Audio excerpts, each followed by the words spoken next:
Now, joining me to discuss this further is Global Affairs Analyst Achike Chude. Thank you for joining me.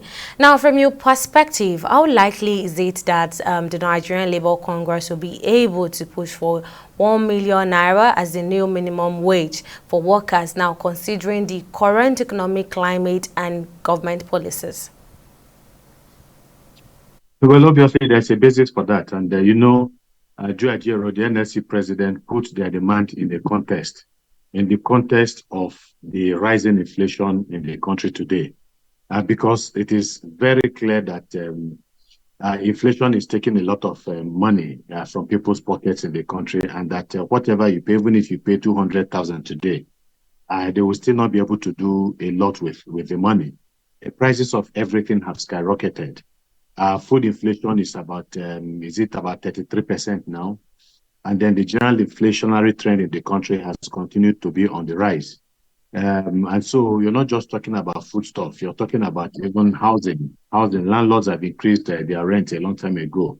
You're also talking about school fees for the children. You're talking about clothing. So their life today has become very brutish and hellish for a lot of Nigerians. And but obviously, one understands the context under which he made this statement. But I'm sure even when he made that proposal, or he dropped that 1 million naira as the basis for negotiation for the new minimum wage. Even he knows that it's not going to happen. It's not going to get it because of the deep contradictions within our economy today. The reality is that the political class has misused the opportunities they have to govern this country, and have pushed this country into a deeper economic morass. And so life itself is very, very difficult today. 1 million naira would sound outlandish, I would say, to a lot of Nigerians. But when you look at, again, the way our politicians have been living, the way they have been spending money, even the inauguration committee, the inauguration of even the minimum wage, the 37-member committee of the minimum wage committee, the president budgeted a whopping 1 billion naira for it, releasing about 500 million. Now, that is the height of financial recklessness. 500 million, 1 billion naira for people that are going to sit down and talk. So it gives you an idea that, that the way the politicians are spending our money in spite of all the economic difficulties gives the impression that there is money somewhere. And so when Labour makes this demand, it might not be too far-fetched because of what they have seen coming out of the members of the political class. Now, all right, so what are the potential consequences for private employees and employers if the proposed minimum wage increase were to be enacted? It's not going to be enacted. I mean, not in this form. Again, where the 1 million, like I said, is just a proposal that on the surface looks far-fetched.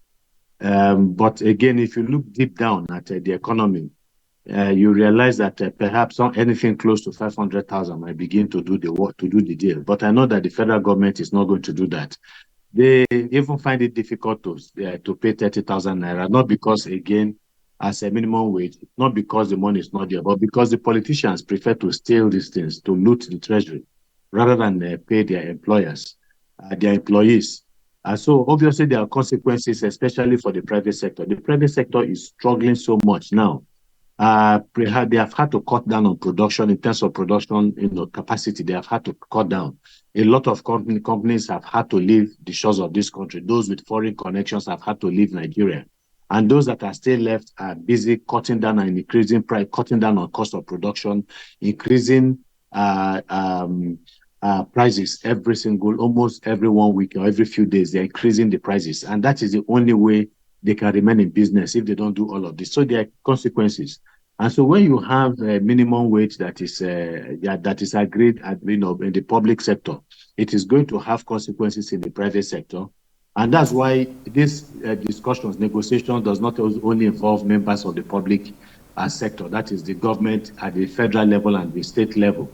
It also involves organized private sector, Nigerian Employers Consultative Council, NECA, And all the other organizations, umbrella organizations of employers, they are also there because there are implications. So they are involved in this negotiation, knowing that whatever happens at the public sector, we have implications for them.